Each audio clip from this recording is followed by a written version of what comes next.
Thank you, Avid. Good evening, everybody. Good evening, good evening. I want to talk today about taking the lid off what you think is possible for yourself in your life or in your business. I'm speaking specifically from a book I wrote recently called The 5 Core Abilities of Highly Effective Leaders. It's a bestseller on Amazon. And I wanted to find out over a year ago about what made a leader of significance effective. And so I interviewed over 100 leaders from around the world, from academia, entrepreneurs, all kinds of leaders from every walk of life, men and women, and asked them how they did it. These were household names in their industries. And there were 5 things they said they all said they did really well. I call those the 5 core abilities of highly effective leaders.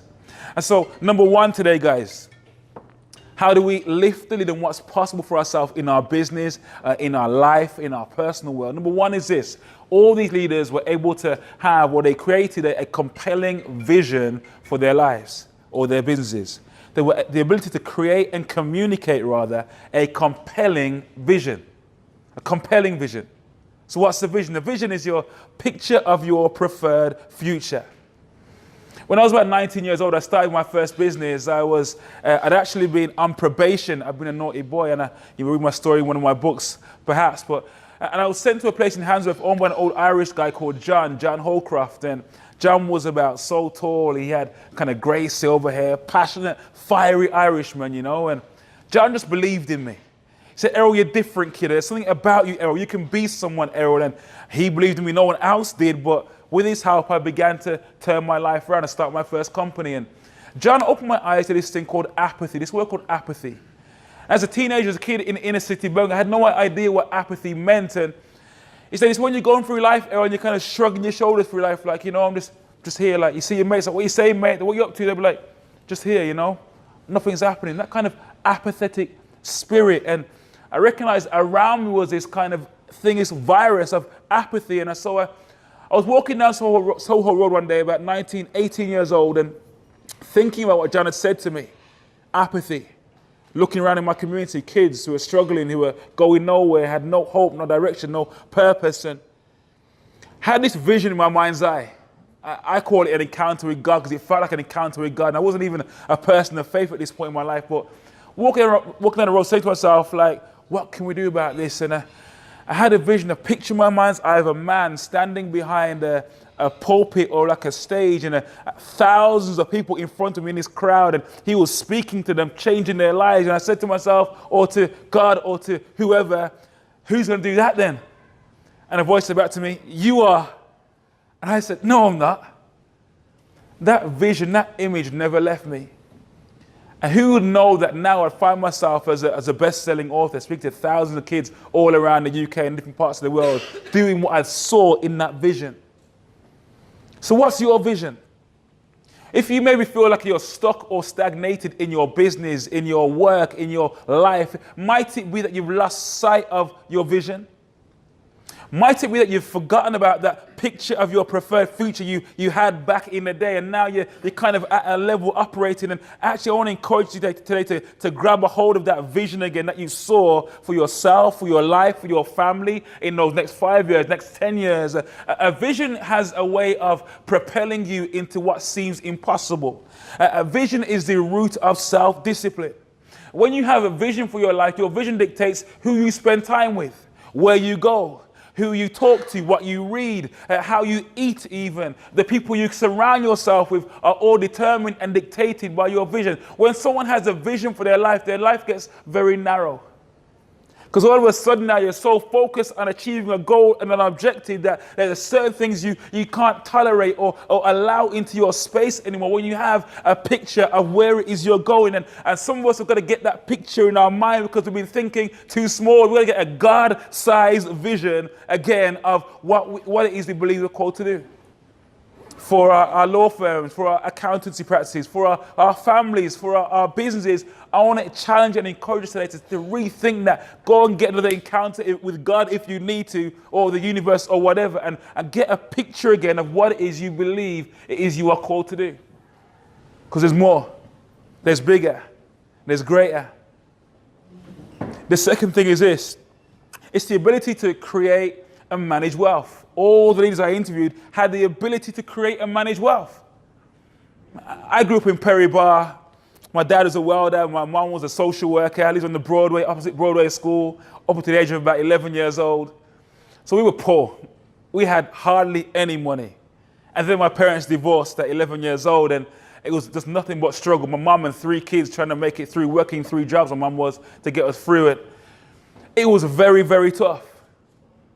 But I made it through by the grace of God.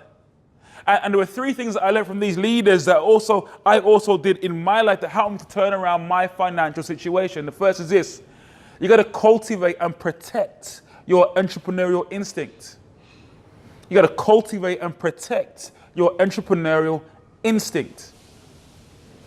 Bernard Hopkins, famous boxer. You know, heard of Bernard Hopkins before? He's about one of the oldest boxers, world champion boxer. Always remember hearing him say, you know, when I get into a ring, he says, all I think about is my empty fridge at home. I don't need motivation. I don't need no one else to give me a pep talk. I think of and this is a rich guy, but he holds the picture in his mind of the empty fridge back at home, and it reminds him that when I have to win this fight, I've got to put in my best because I need to feed my family. And sometimes that entrepreneurial instinct, we can lose sight of it. That sense of, I need to get out and make some sales. I need to get out and do some marketing. I need to get out and hit the road, knock on some doors, give out some leaflets, make some phone calls. That entrepreneurial instinct that drives our success, we can easily, if we're not careful, lose sight of it. We lose sight when we start getting to a place of thinking, you know what, I'm not getting any money coming, so I'm going to look for some handouts. I'm going to go back and look for a job maybe, or I'm going to put my financial success in the hands of somebody else. We can lose our entrepreneurial instinct. It's critical and crucial to our financial success. The second thing is this: to create and manage wealth, it's essential for us to understand that our personal finances are intrinsically linked to our business finances. So if our personal wealth is out of order, if we're going through all kinds of negative cycles in our personal finances and our financial management, and guess what? It has a direct correlation most of the time with our business wealth and finances. So if we're going to be able to create and manage wealth, let's get our personal finances in order first of all. So crucial. I learned this thankfully through my third thing about accountability. If we're going to create and manage wealth, accountability is essential. I'm not going to give you a lesson today in financial planning and management. You guys know the stuff, but accountability is essential. Thank God for my wife. When I got married, my wife was like MBA, everything else. And within a matter of months, we were out of debt, we were on top, we were buying this and that, because the accountability, I have someone to go home to and say, hey, babes, this is a bank statement, here's what we're looking at, and here's a spreadsheet. And just the accountability added that sense of responsibility to my life, to my world. If we're going to be able to create and manage wealth, guys, and really go to our next level, take the lid off, let's get real about our financial situation. Let's not pretend it's going well if we're not checking it regularly. Let's get somebody into our situation to give us accountability to help us to grow and build our wealth. It's so crucial. Get it out of the dark. Get it into the light. What we measure increases, right? What we monitor increases. That's the second ability. The third ability is about team. It's about people. It's the ability to get the best out of the people you lead, whether they even like you or are for you or not. Team.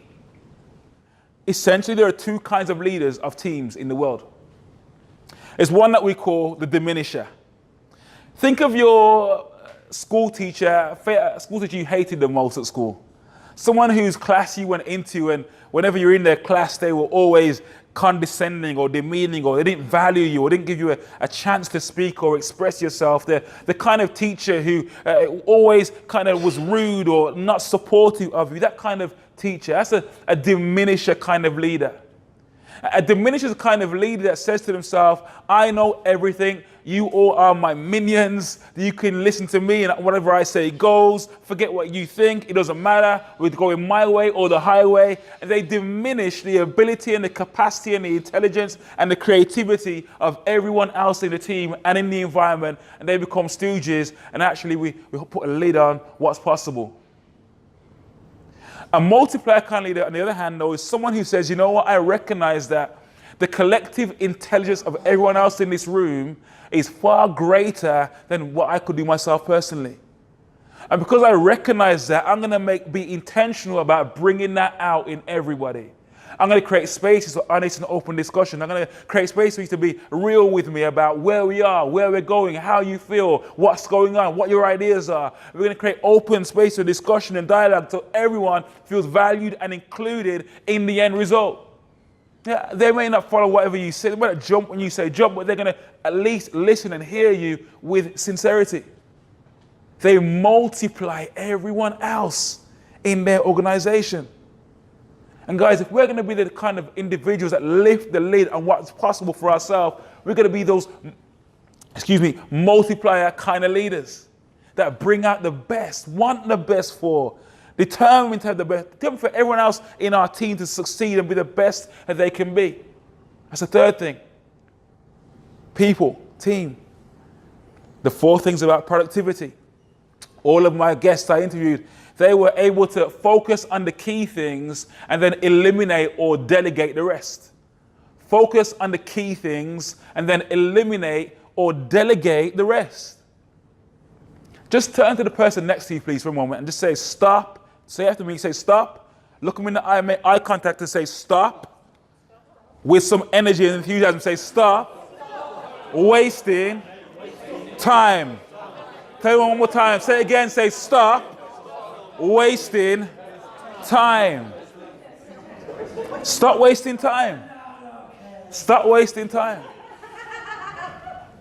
Guys, we're starting a church. I'm an all-day minister. We're starting a church in Birmingham in February, and we've got some projects launching over the next few months for our schools work and mentoring and things of that nature. And people come to me all the time and say, Errol, how do you do it? Like you seem to be so busy. Do you ever sleep? Do you ever eat? Like, what's going on? How is it impossible? I'm like, guys, I'm not really that busy.